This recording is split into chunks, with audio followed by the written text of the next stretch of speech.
Ready to get the inside scoop on equity funding?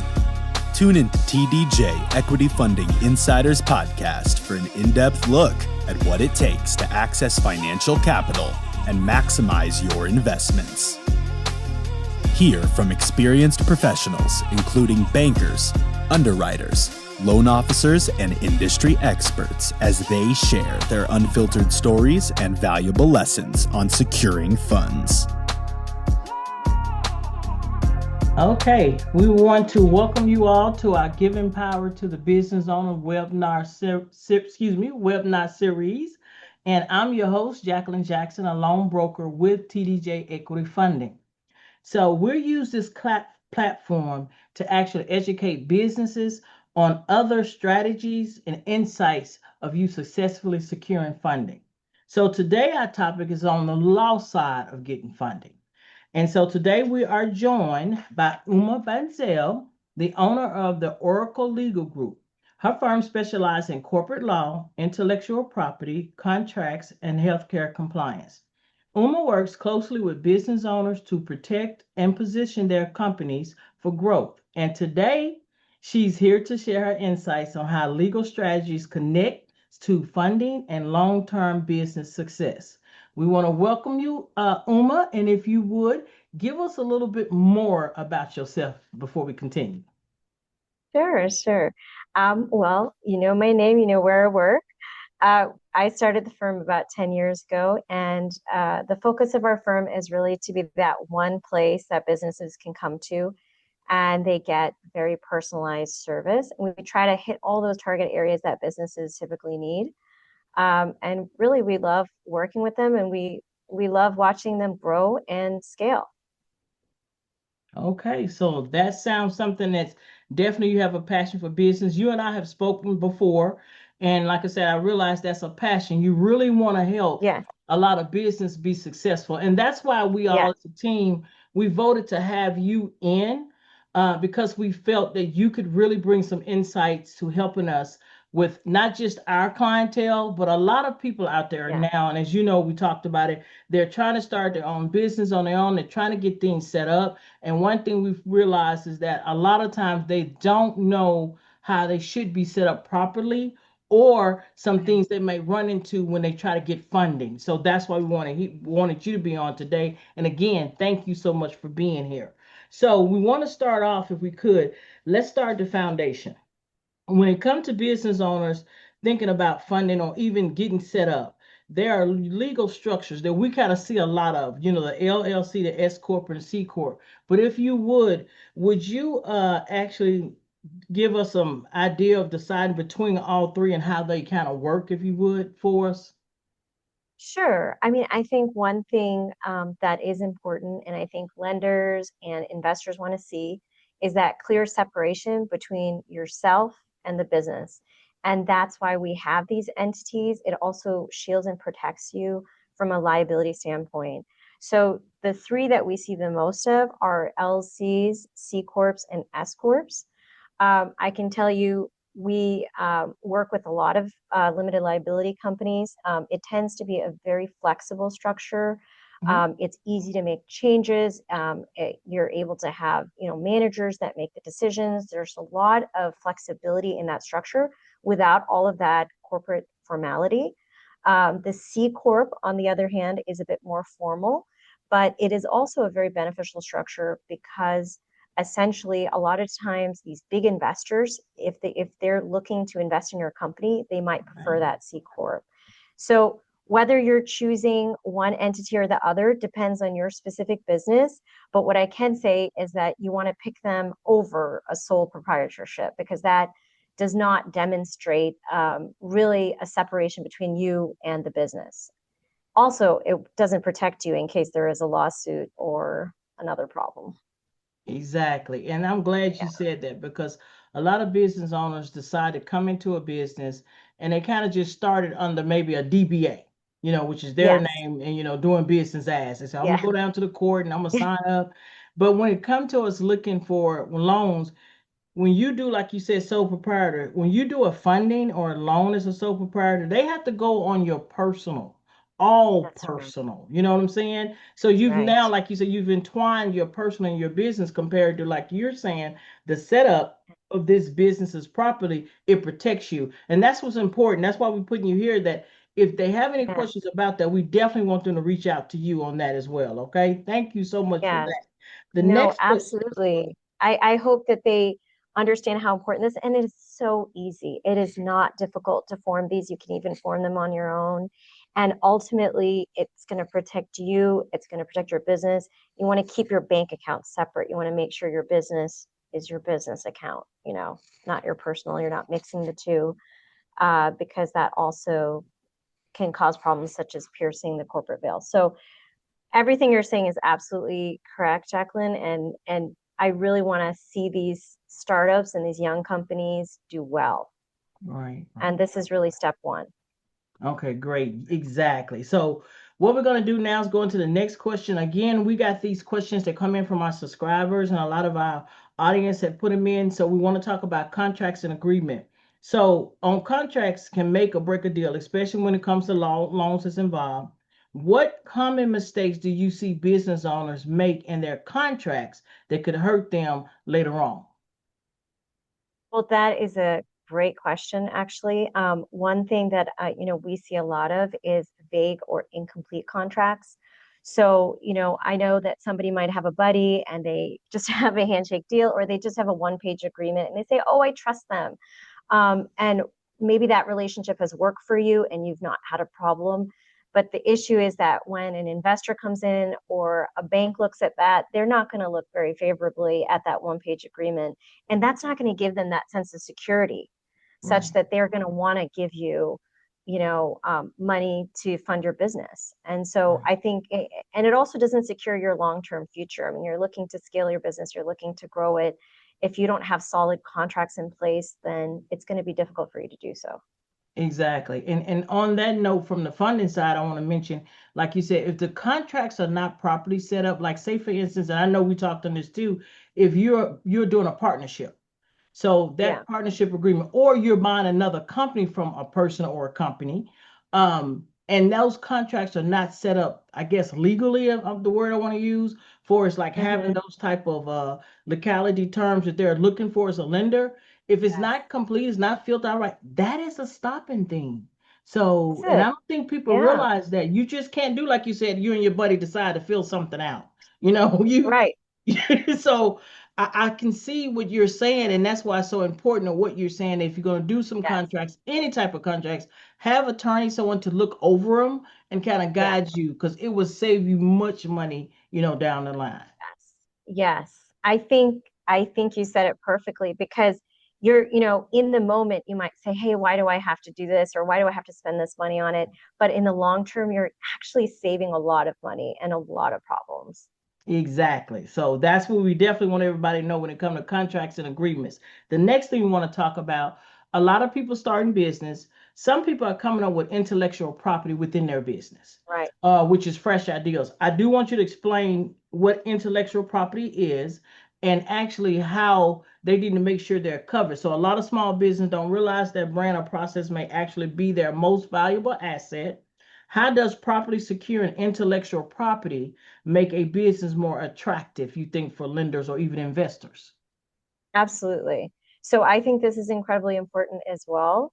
So when we're talking about intellectual property, we're talking about patents, we're Right. talking about copyrights, we're talking about trademarks, we're talking about trade secrets.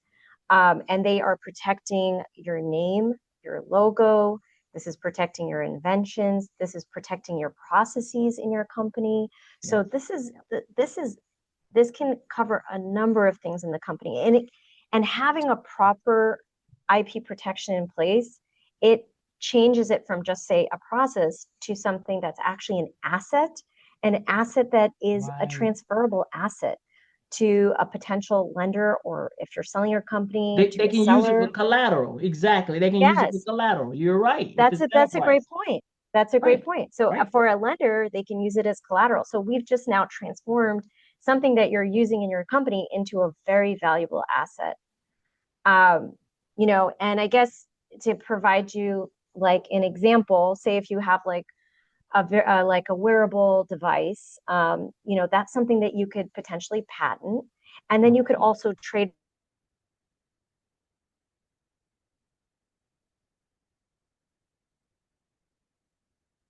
Okay, it seemed like you stopped, Uma. Now it did.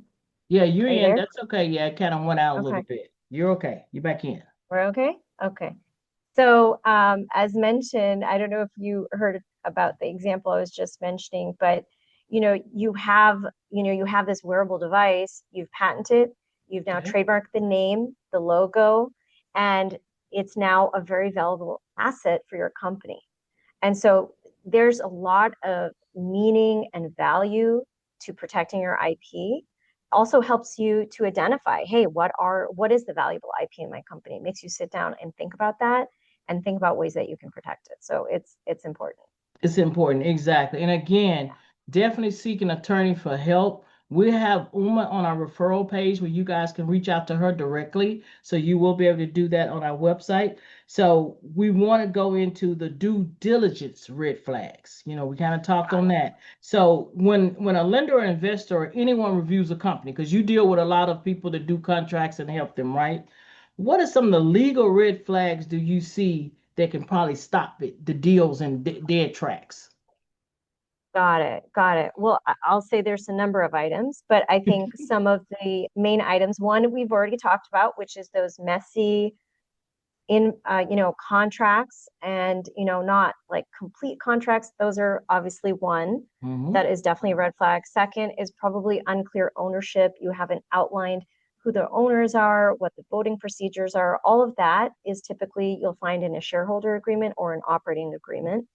And that's an extremely important document that really tells about the governance of the company. And then also not having protected intellectual property.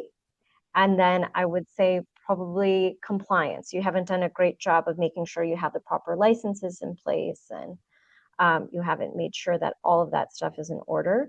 And then finally, litigation. So if you have some big litigations that are unresolved, that's probably something that you have to at least be able to explain how you're going to potentially resolve that litigation. Exactly. And that makes sense. That's what I'm saying. This is things that you need to do before you get in front of the lender. Yes. That basically what you're saying. Yes. So on a little bit to lead into that, I know we talked about the corporation setup. Lenders want to see a strong company, okay? And usually they want to see clean books and clean records, okay? Yes. So how important is corporate governance? Keeping minutes, records, because a lot of us don't think, do I have to do the records? Do I have to do the minutes? So tell us, how important is that when it comes to actually getting financing? Oh, I think it's very important. I don't know in Jacquelyn your experience, but I've definitely seen investors come in and they'll say, look, before we even fund you, you're going to have all of the board resolutions in place. So they have to go backwards and then fix all of their records, which would have been much easier had they just had a procedure. Every time we make a major decision, we write a board resolution. Whenever we have a meeting of all the shareholders, we have our minutes. And it's different for corporations. It's different for LLCs. It's important to understand what you have to do. But once you know what to do, it's actually relatively easy to do it. And it's also just a great practice because you don't have disputes between partners. You can say, hey, listen, on October 4th, we decided as a company that we're going to get this loan. And here it's documented in a board resolution. So not only is it useful for when you're getting funding, but it's also super useful internally. Right. So that's how they would kind of work to kind of help them to help them to do that. Let me say this too on this part. We've heard, I guess, what is it, protection of the veil or the veil protection, Yes. where if you're doing those minutes, if you're doing those records and compliance, I've had private lenders ask for those documentation to see that you are doing that. So I think that's so important. And if you don't know how, because like you can, and you can attest to this too, we can go online and get certain forms made up from different companies. But what we don't have is like what you just said. Now let's talk about what's going to keep you compliance. They don't come with that. And that's why it's important, right, to reach out to you, because you're saying the part that we don't get if we go to these companies or certain ones. And I'm not talking about everybody. I just know what I've seen that come to us. They've missed that part of the education, I think, that they can get from you as an attorney to guide them. I mean, what's your thoughts on that? No, I think you're spot on. I think that there's a lot of gaps. So say if you do go to, these companies online that provide agreements, first off, these agreements, they're not complete. They're missing things that are specific to your particular situation. Custom pieces you need to have. Yes, they're missing those custom pieces, and they certainly can't advise you on the overall compliance aspect. They're not out there to do that. They're there to provide you agreements without really looking at the specifics. And quite honestly, the devil's in the details. Exactly. Wow, how true that is. Okay, so let's go our next question. This is dealing with regulated industry, okay? So I know you specialize in the healthcare compliance, I know you said it's so much into that, but you do specialize in it. So if people need it, they got you.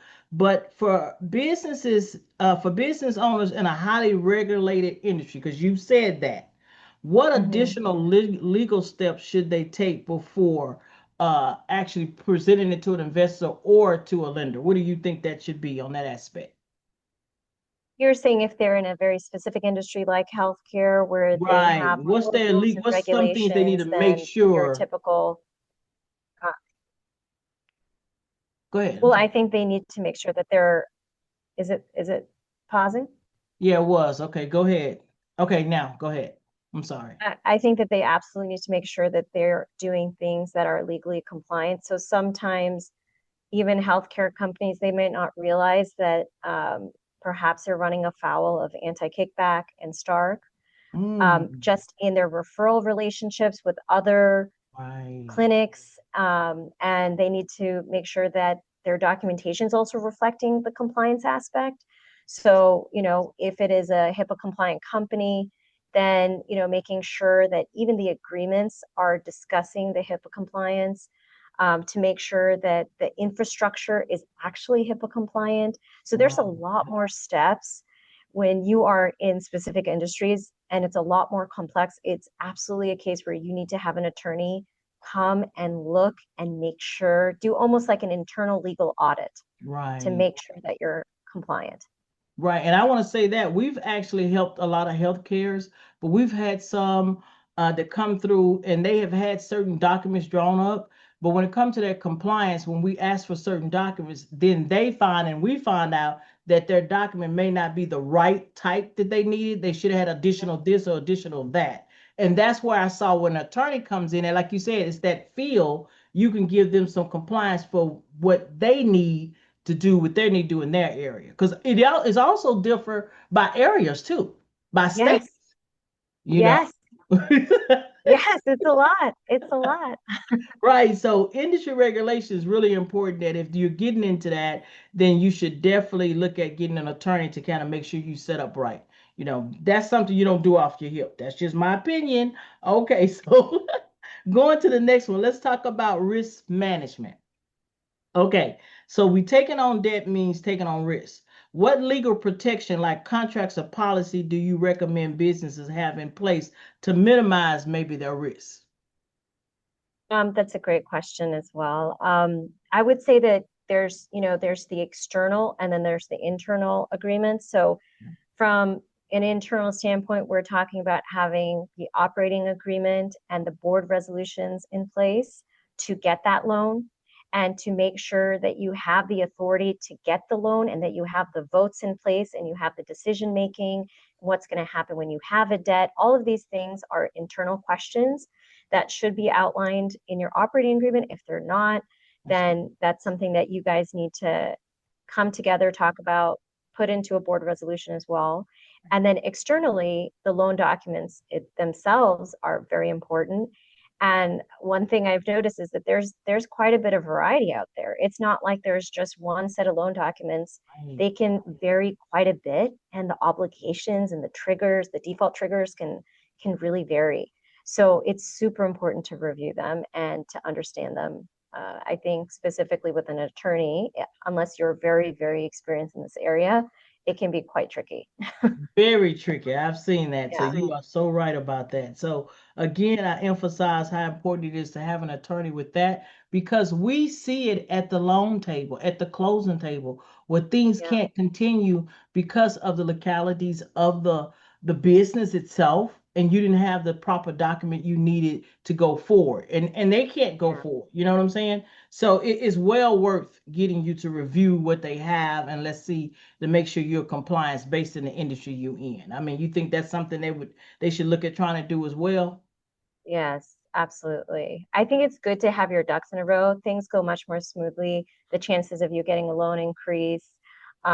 It just makes sense to get your ducks in a row before you take on debt or you take on investors. Exactly. So moving to the next one. Now, this is something we know. Now, we deal with a lot of loans, and I know you've seen contracts too, and they always, they can be a little tricky. But what are the three things a business owner should always look for in the fine print before signing? That is a great question. I think one thing I'll say overall is you need to review the entire contract. So I'll name three that I think are very important, but Okay. as a rule, I think it's incredibly important to review the entire document. As I mentioned, Okay. each loan agreement can be very different. I think in my experience, one thing I've noticed that's important, and sometimes, and it seems obvious, but somehow people forget to look at it, is the triggers for default. So what are the things that are going to cause the loan to default? It may not be the things that you might think. It might not just be related to payment. So it's really important to understand what those triggers are and to be comfortable with them. And obviously, everybody should know what they are. Right. And then what happens after, a default is triggered as well. I'd say the second provision, I think that is also incredibly important. And it's probably not just one provision in the document itself. It's the idea of whether the loan itself can affect the freedom you have to do things as a company. So I'll give you an example. That's a good point. So, for example, if you want to take on a new owner, you want to have, somebody come into the company and take equity, that change of control could actually be limited by what's in the loan agreement. The loan agreement could say, hey, if you're getting a new investor, there's a change of control, you will have to inform us of it and get our permission. Or it could just say you just have to provide us notice of it. But whatever the case is, if it's affecting the way that you're governing and running your company, you should know what that is. Mm-hmm. So I think that's also very important. And that might not just be one provision. That could be a few different provisions within the agreement. And then finally, of course, personal guarantees, who's taking out these personal guarantees. Right. And that's something you should know when you're getting the loan agreement as well. Right. And how would it affect your personal property? Yes. Is that going to be included in that? Now, let me say this to add to it. When you said triggers, you're right. One thing, when you do a line of credit, every year they want to do an audit, and that audit consists of financials. They just want to see if you're stable or you're still doing what you have. I've actually had a client that in the midst of everything right for his year, he had to get a new CPA. Found out the last CPA had messed up a lot of stuff, so it just taking him a minute. And then he called and said, hey, they're talking about, we can't use our line of credit, blah, blah, blah, because da, da, da.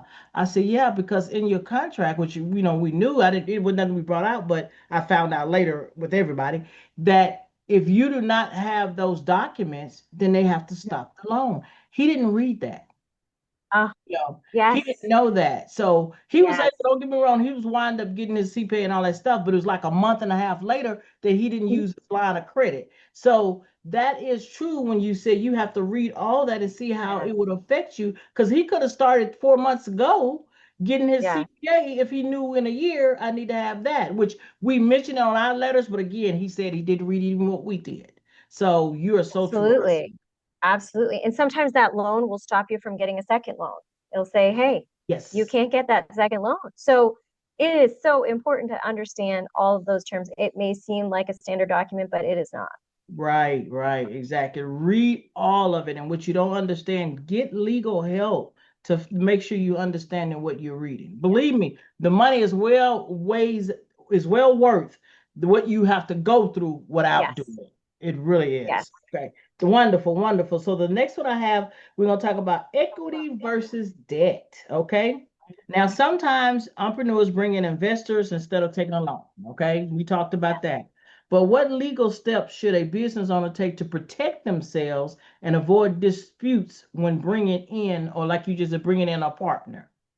Bringing in a partner. Well, yes, absolutely. And I think we've kind of talked about this before, but I'm going to talk about this document again because I think it's one of the critical documents that prevents litigation and prevents disputes. Okay. And that is an operating agreement or shareholder agreement, depending on your equity, your entity type. Right. Now, when it comes to an operating agreement, you have to think of this as the constitution of your company. Now, that's what the LLCs, right? LLC. That's with LLCs. Yes. Okay. Yes. All right, go ahead. It is like the constitution of your company. It determines in this document, you're determining what the decision-making power is, who gets to vote on what are the major decisions, what are the minor decisions, and what are the day-to-day decisions, and who is making them, and who is part of this voting group that is making these decisions. It describes what happens if a partner dies. It describes what happens if a partner gets divorced, because that is a concern too. It's going to talk about what happens if somebody wants to transfer their ownership. It's going to describe what happens if there's a distribution, how distributions are made. So really all the major conflicts you're going to have with your partner are actually addressed in the document. Wow. And if you can take the time, talk to an attorney, go through each of these categories right when you've started the company, actually is really the best time to do it, then you're going to have a clear understanding with your partner, and the chances of you having a dispute are going to be much less. If you do have a dispute, a lot of that is going to get resolved by what's in that operating agreement. Right, exactly. And let's emphasize that, because again, I want to say it with you is that is so, because that's so important, because that is actually one document they definitely ask for.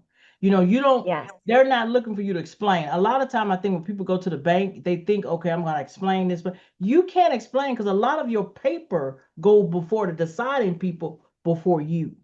And you see, and that's what I think we don't understand. They're going to look at that operating document. They're going to look who's all involved in the percentage that they have in the company. So I don't think people think that's so serious. They just think, like you said, it's a form. It's just something to fill out, something to have. Right. But it's not. Especially, you can start off on 100,000, 200,000, but when your company starts growing, and I have seen this, and then they get to the millions, the document they had years ago was never right in the first place.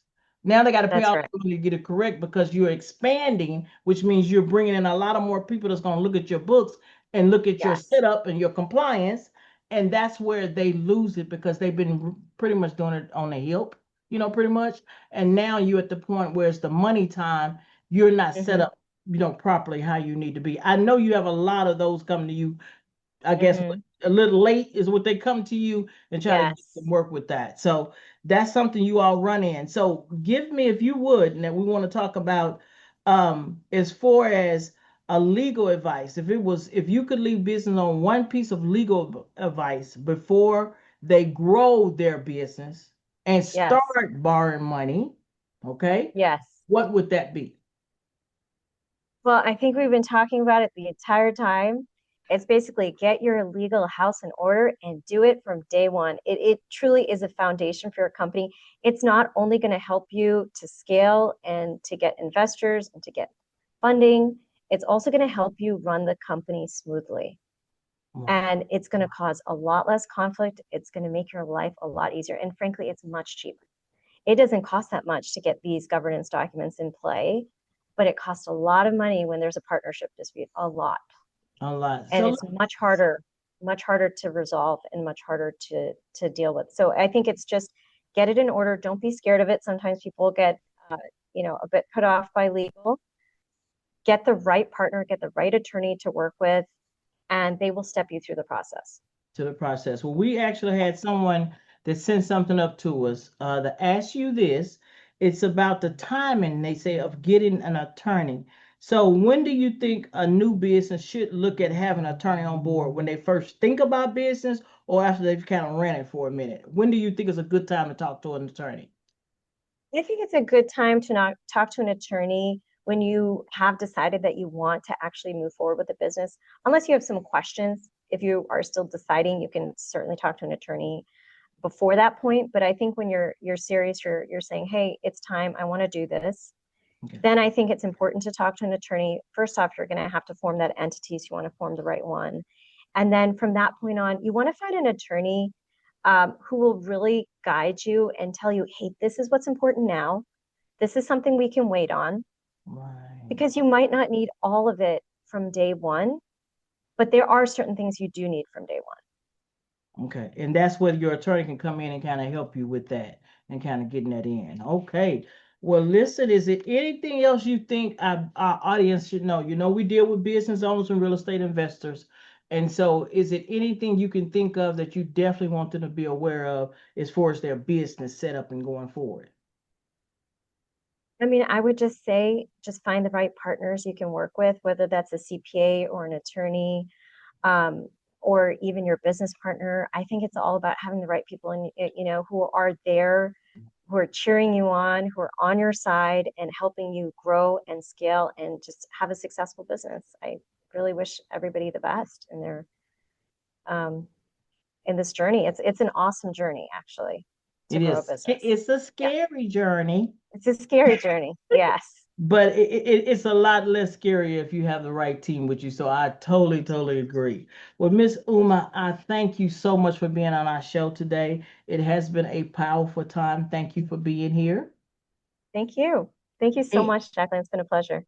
It has. And I want our audience to know that want to thank her for helping our audience understand the legal strategies and the funding really go hand in hand, because you all need to know it is hand in hand. We need you to work together. And for those that's listening, if you'd like to connect with Uma or, you know, and the Oracle Legal Group, we're going to share her contact information on our website at www.tdjequityllc.net. So you all can go to our referral page. You can get directly connected to her, as well as this episode will be on the YouTube channel, TDJ Equity Funding Insiders, as well as all our previous episodes of giving power to the business owner. Again, we want to thank Ms. Uma, and we appreciate you, and we look forward to hopefully having you come back sometime. Again, thank wonderful. you. All right, you have a great day. Thank you so much. Have a wonderful day. You too. Bye-bye. We hope you enjoyed this episode of TDJ Equity Funding Insiders Podcast. If you'd like to be a guest or get in touch with us, please visit our website at tdjequityllc.net/podcast or email us at podcast@tdjequityfundinginsiders.net. Until next time, take care.